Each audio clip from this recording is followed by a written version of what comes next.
दोस्तों, पिछली एक वीडियो में हमने बताया था कि अगर कोई बैंक कर्मचारी आपकी बात नहीं सुन रहा है, आपका काम नहीं कर रहा है, तो उसकी शिकायत कैसे करनी है।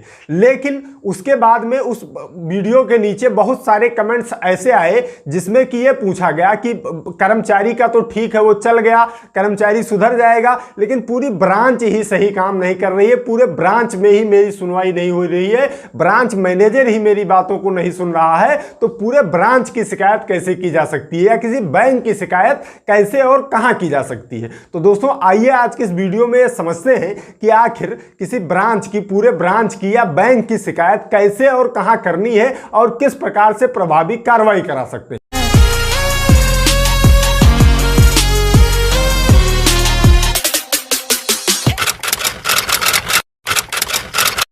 दोस्तों, बैंक की शिकायत करने के लिए आरबीआई ने अपने रूल्स जो बनाए उसमें यह था कि आरबीआई के पास बहुत सारी शिकायतें पहुंच रही थी। लगभग बैंकों की शिकायतें आरबीआई के पास पहुंच रही थी, जिसको आरबीआई को मैनेज करना काफी मुश्किल हो गया था। इसको देखते हुए आरबीआई ने 5 स्टेप में शिकायत करने का प्रोसेस बना दिया।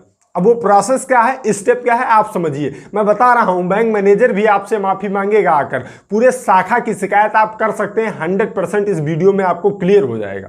अब पहले यह समझिए कि आरबीआई ने जो 5 स्टेप बनाया वो स्टेप कौन से हैं। पहले स्टेप में आरबीआई कहती है कि आप उस बैंक की हेड ऑफिस पर शिकायत करें।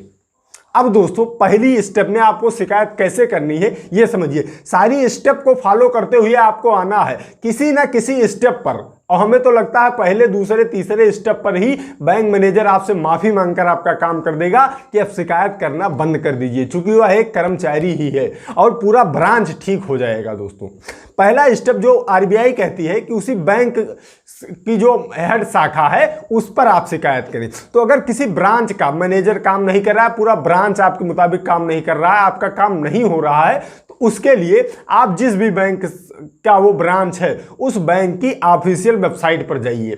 उस हर बैंक की एक अपनी ऑफिशियल वेबसाइट है, उस ऑफिशियल वेबसाइट पर जाइए। वहां कंप्लेंट के लिए एक ईमेल आईडी दी रही होगी। कहीं में तो कंप्लेंट का पोर्टल रहता है, उस पोर्टल को आप भरकर कंप्लेंट कर सकते हैं, और जिसमें पोर्टल नहीं है उसमें आपको ईमेल एक मिल जाएगा।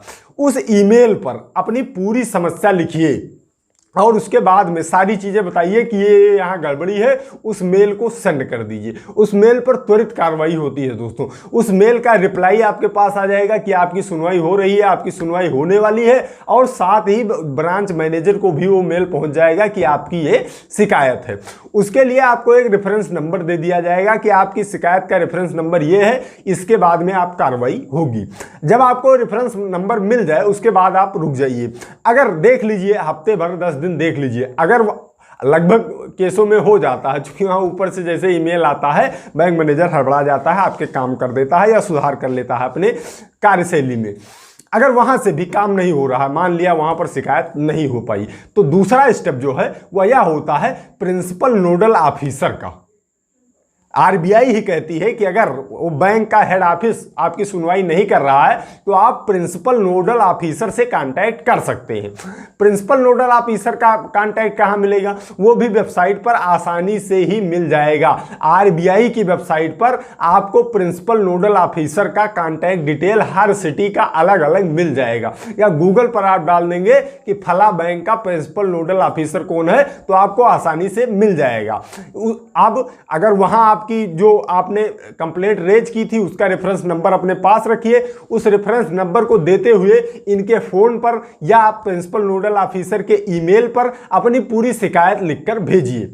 अब जब इनके पास आप भेज देंगे तो प्रिंसिपल नोडल ऑफिसर उस हेड ब्रांच को संपर्क करेगा, हेड ब्रांच आपके ब्रांच को संपर्क करेगी, और आपका काम 100% हो जाने वाला। अब दोस्तों, बात करते हैं अगले स्टेप की कि अगर यहां से भी आपका काम नहीं हुआ तो यहां भी जो आप कंप्लेंट किए रहेंगे उसके लिए आपको एक रेफरेंस नंबर मिलेगा। सारी चीजें कलेक्ट करते हुए चलिएगा। अब तीसरे नंबर पर आप बैंकिंग ओम्बड्समैन पर आप कांटेक्ट कर सकते हैं। बैंकिंग ओम्बड्समैन पर कांटेक्ट कैसे करेंगे, इसके लिए एक स्पेशल वेबसाइट है bankingombudds.com।